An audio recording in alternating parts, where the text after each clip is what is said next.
घर में चारों तरफ तनाव का माहौल था। किसी के चेहरे पर मुस्कान नहीं थी। हर कोई एक दूसरे को देख रहा था, लेकिन किसी के पास बोलने के लिए शब्द नहीं थे। ऐसा लग रहा था जैसे इस घर की चमक-दमक के पीछे छिपा हुआ दर्द आज पहली बार सबके सामने आ गया हो। तभी दादा ने भारी आवाज में कहा, तुम लोगों को लगता है कि इस घर में पैसा है, बैंक में करोड़ों रुपए हैं, पावर है, नाम है, इसीलिए तुम सब खुश हो? नहीं, बिल्कुल नहीं। अंदर से तुम सब खोखले हो। जिस घर में अपने ही लोग एक दूसरे पर भरोसा नहीं करते, उस घर में कितनी भी दौलत क्यों ना हो, वह घर खुशहाल नहीं हो सकता। उनकी बात सुनकर कमरे में सन्नाटा छा गया। कर्ण ने दादा की तरफ देखा, लेकिन इस बार उसकी आंखों में भी पहले जैसा आत्मविश्वास नहीं था। उसे समझ आ रहा था कि दादा सिर्फ सामान्य बात नहीं कर रहे थे, बल्कि उस दर्द की ओर इशारा कर रहे थे जो पिछले कई दिनों से इस परिवार के हर सदस्य के भीतर जमा हो चुका था। दादा ने आगे कहा, मैं तुम सबको एक आखिरी सलाह देना चाहता हूं। अभी भी वक्त है। जाकर उनसे माफी मांग लो, खासकर शालिनी से। तुम लोगों ने जो कुछ किया है, उसका हिसाब किसी न किसी दिन देना ही पड़ेगा। अगर गलती हुई है तो उसे स्वीकार करो। माफी मांगने में कोई छोटा नहीं होता। छोटा वो होता है जो गलती करने के बाद भी अपनी जिद पर अड़ा रहे। शालिनी दूर खड़ी यह सब सुन रही थी। उसकी आंखों में आंसू थे, लेकिन इस बार वह रोना नहीं चाहती थी। शायद बहुत कुछ सहने के बाद अब उसके अंदर भी एक सवाल पैदा हो चुका था। आखिर हर बार उसे ही क्यों दोषी बनाया जाता है? तभी दादा की नजर कबीर पर पड़ी।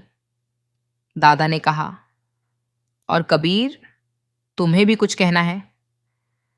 कबीर ने तुरंत नजरें उठाईं। उसके चेहरे पर गुस्सा साफ दिखाई दे रहा था। दादा ने सीधे सवाल किया, तुमने ही उन बच्चों को अगवा करवाया था ना? यह सवाल सुनते ही कमरे में जैसे समय रुक गया। कर्ण का चेहरा सफेद पड़ गया।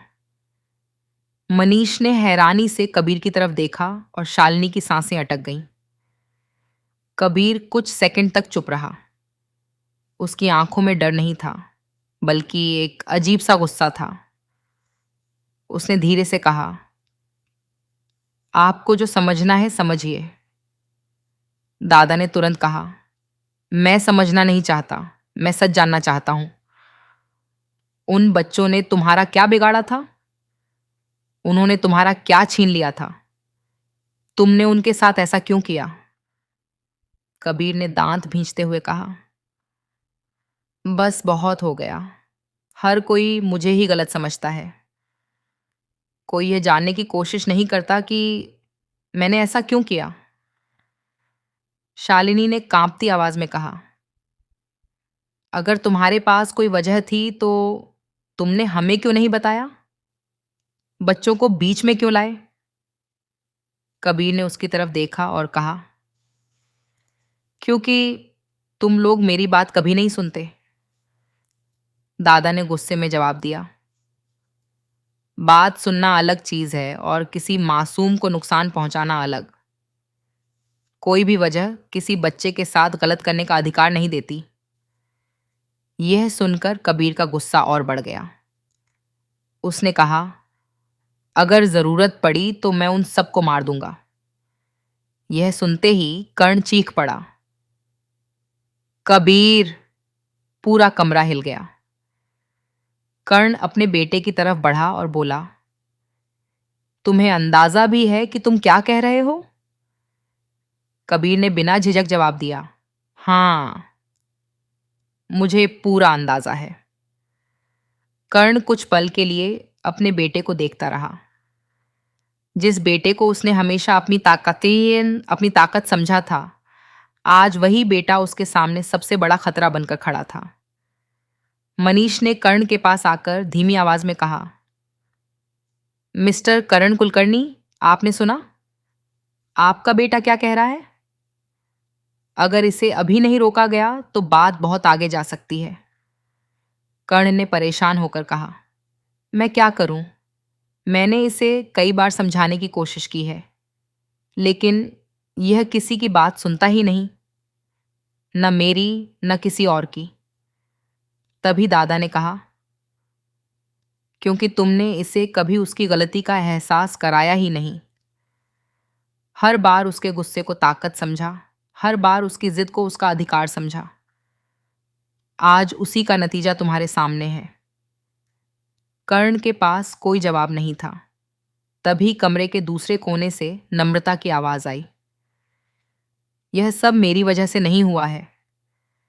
दादा ने उसकी तरफ देखा और कहा, मैंने तुम्हारा नाम नहीं लिया। नम्रता घबरा गई। दादा ने तुरंत समझ लिया कि उसके चेहरे पर छिपा डर किसी राज की तरफ इशारा कर रहा है। उन्होंने कहा, लेकिन जब किसी को बिना पूछे सफाई देने की जरूरत पड़ जाए तो समझ जाना चाहिए कि कहीं ना कहीं कुछ छिपा हुआ है। नम्रता चुप हो गई। शालिनी ने उसकी तरफ देखा। दोनों की आंखें मिलीं, लेकिन इस बार नम्रता ने नजरें झुका लीं। यही वह पल था जब शालिनी के मन में पहली बार शक पैदा हुआ कि शायद उसकी जिंदगी में जो कुछ हुआ वह महज संयोग नहीं था। शायद किसी ने बहुत सोच समझकर उसके खिलाफ चाल चली थी। दादा ने सबकी तरफ देखते हुए कहा, तुम लोग कहते हो कि हम एक परिवार हैं, लेकिन परिवार सिर्फ एक छत के नीचे रहने से नहीं बनता। परिवार तब बनता है जब मुश्किल समय में एक दूसरे का हाथ पकड़ा जाए। यहां तो उल्टा हो रहा है। एक दूसरे के खिलाफ साजिशें हो रही हैं, झूठ बोले जा रहे हैं और मासूम बच्चों को भी इस लड़ाई में घसीटा जा रहा है। मनीष ने कहा, लेकिन दादा, अब हम करें क्या? दादा ने कहा, सबसे पहले सच स्वीकार करो, उसके बाद माफी मांगो। फिर जिसको नुकसान पहुंचाया है उसके साथ खड़े हो जाओ, खासकर शालिनी के साथ, क्योंकि उसने जितना सहा है शायद तुम लोगों में से किसी ने नहीं सहा। शालिनी की आंखों से आंसू निकल पड़े। उसने सिर झुका लिया। तभी कबीर ने ताना मारते हुए कहा, वाह दादा, अब शालिनी ही सही है और बाकी सब गलत। दादा ने शांत आवाज में कहा, जिसके साथ गलत हुआ है उसे गलत कह देने से सच नहीं बदलता। कबीर कुछ कहने ही वाला था कि कर्ण ने उसे रोक दिया। बस कबीर, एक शब्द और मत बोलना। कबीर ने कर्ण को घूरकर देखा और कहा, आप भी उनका साथ देंगे? कर्ण ने जवाब दिया, मैं किसी का साथ नहीं दे रहा, मैं गलत का विरोध कर रहा हूं। कबीर ने कड़वी हंसी हंसते हुए कहा, आज आपको मेरा गलत दिखाई दे रहा है, लेकिन जब मैं आपके लिए सब कुछ कर रहा था तब आपको कुछ नहीं दिखाई दिया। कर्ण की आंखों में दर्द उतर आया। उसने कहा, बेटा, अगर मैंने तुम्हारी कोई बात नहीं समझी तो तुम मुझे सजा दे सकते हो, लेकिन उन बच्चों को नहीं। कबीर कुछ पल चुप रहा। ऐसा लगा जैसे उसके भीतर कोई लड़ाई चल रही हो, मगर फिर उसने कहा, अब बहुत देर हो चुकी है, और वह कमरे से बाहर निकल गया। उसके जाते ही शालिनी ने घबराकर पूछा, दादा, इसका मतलब क्या है?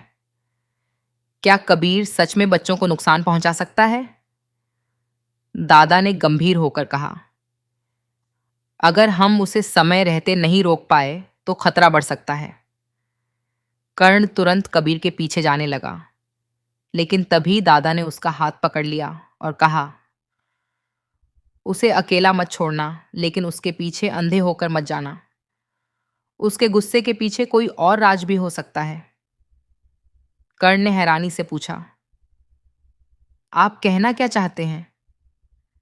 दादा ने नम्रता की तरफ देखते हुए कहा, मुझे लगता है इस कहानी में कबीर अकेला खिलाड़ी नहीं है।